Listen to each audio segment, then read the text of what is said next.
और एकदम चरम पे नामांकन भी शुरू हो गया है। अपनी पार्टी क्या कितने पदों पर लड़ रही है? देखिए, हम लोग तो गौ रक्षा का मुद्दा सामने लेकर के आ रहे हैं, क्योंकि जिन पार्टियों के हम लोग परंपरा से वोट देते चले आ रहे हैं, वो पार्टियां सत्ता में आने के बाद गौ माता की रक्षा नहीं कर पा रही हैं, बल्कि गौ हत्या को ही बढ़ावा निरंतर मिलता चला जा रहा है।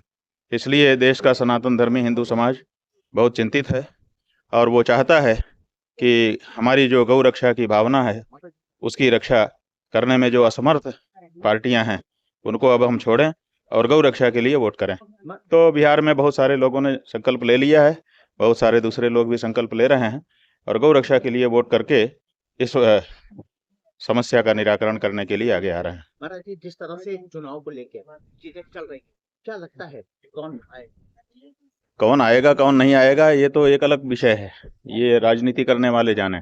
हम तो ये जानते हैं कि आज नहीं तो कल गौ माता की रक्षा करने वाला सत्ता में आएगा। महाराज जी, आई लव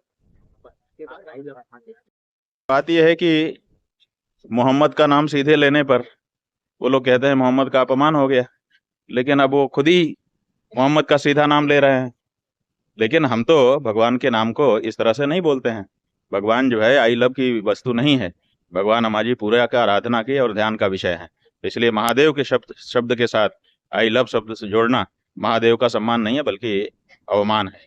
महाराज जी, सनातन का एक बड़ा पर्व दीपावली मनाया जाएगा, किस तरह की अपील करेंगे लोगों से, क्योंकि स्वदेशी विदेशी जिस तरह से विदेशी ताकतें जिस तरह से आई हैं, राज किया है, लेकिन फिर विदेशी आक्रमणकारी और विदेशी सामानों का लोग बहिष्कार नहीं कर पा रहे हैं। ऐसे में स्वदेशी को किस तरह से आप बात यह है कि विदेशों के प्रति आकर्षण हमारे नेताओं में भरा हुआ है।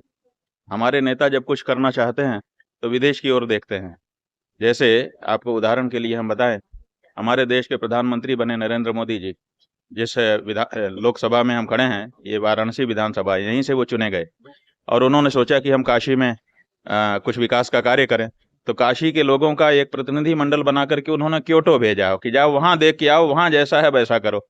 इसका मतलब है कि विदेशों की ओर आपकी निगाह है। जब आप स्वयं विदेशों की ओर देखेंगे तो जनता से आप सोचेंगे कि जनता जो है स्वदेशी हो जाए। कैसे हो जाएगी? पहले आप तो स्वदेशी होइए। जिस तरह से आपराधिक भावनाओं का प्रयोग किया जाता है, और तमाम लोगों को पार्टियां खुले मंच से जनता के सामने संबोधित कर रहे हैं, कितना दुर्भाग्यपूर्ण लगता है राजनीति को लेकर? ये बहुत दुर्भाग्यपूर्ण है, ये भारतीय संस्कृति के विरुद्ध है और ऐसा करने वाले राजनीतिक दलों को, चुनाव आयोग को चाहिए कि उनके विरुद्ध सख्त कार्रवाई करे।